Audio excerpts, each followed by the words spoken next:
El día de hoy vamos a hablar sobre CRISPR-Cas9, o también conocido como método de edición del genoma. Este es un nuevo y preciso método para la modificación de lo que conocemos como el DNA o ADN. Como tal, el CRISPR actúa de forma natural en organismos procariotas, es decir, arqueas y bacterias, donde viene a ser una especie de sistema inmunitario.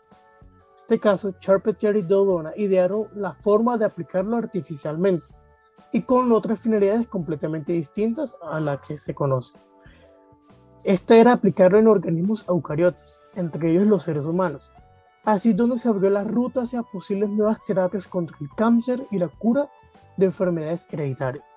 Pero antes, vamos a hablar un poco de la historia sobre la edición del genoma, donde se encontró el primero de los métodos de edición, que es conocido como enzimas de restricción. Esta funciona usando enzimas de restricción para cortar fragmentos del DNA y poder insertar genes nuevos en la cadena. Esta técnica aún así se quedó obsoleta, dado que se limita por su capacidad de reconocer patrones de nucleótidos. De todas formas, es muy usada en lo que es la clonación molecular.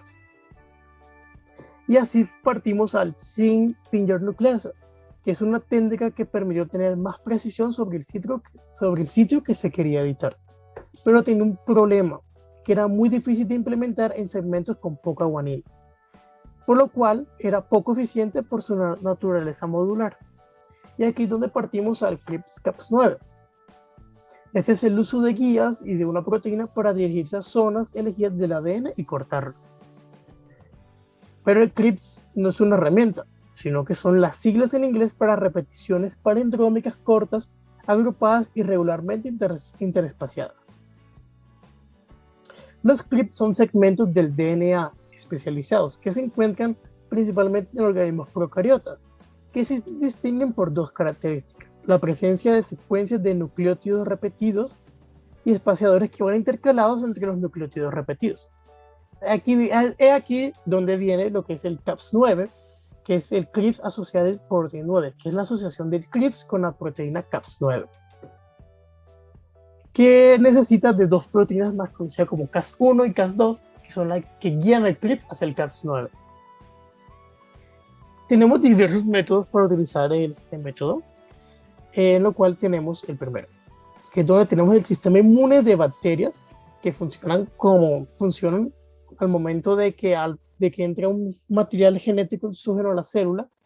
Este pasa a ser parte del código genético, gracias a una parte de un método desconocido, que es a partir de las Cas1 y Cas2, que cortan el fragmento del ADN invasor. Entonces, tenemos el ADN, ingresa al interior de la célula bacteriana. Tenemos las proteínas Cas1 y Cas2 que cortan el fragmento de ese ADN invasor, que lo dirigen al CRISPR, que posteriormente pasa al Cas9,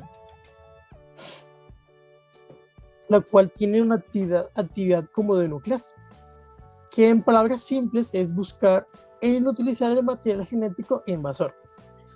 Y todo esto es gracias a la guía del ADN del virus que la bacteria guardó en el CRISPR. El Cas9 realiza este proceso desarrollando lo que es el DNA y verificando si es complementario a alguna región espaciadora del CRISPR. Es decir, lo que hace la proteína Cas9 es identificar que esa sección del ADN que entró gracias al Cas1 y al Cas2 sea compatible con los espacios que se encuentran en el CRISPR.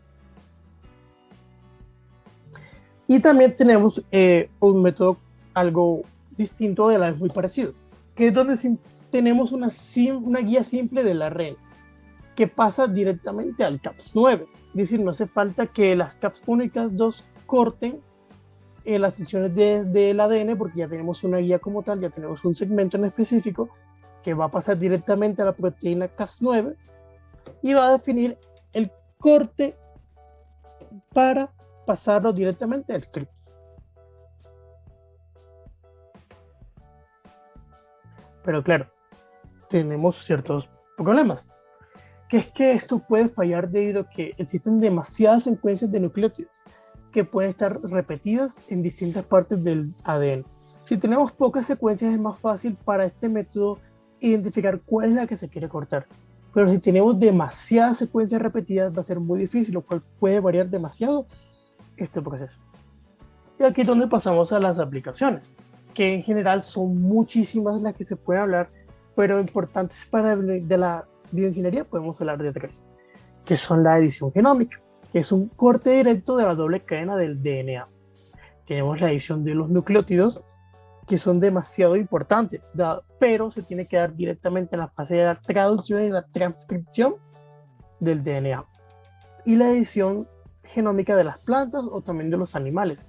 Un claro y preciso ejemplo es que podemos tener un segmento importante del ADN de una planta que es resistente a muchos patógenos y que otra planta no los tiene. Entonces cortamos ese segmento que es específico para los patógenos, vamos a la planta que no lo tiene, cortamos un pedazo de su DNA para así introducir el pedazo del DNA que nos sirve para hacer esta planta resistente a los patógenos.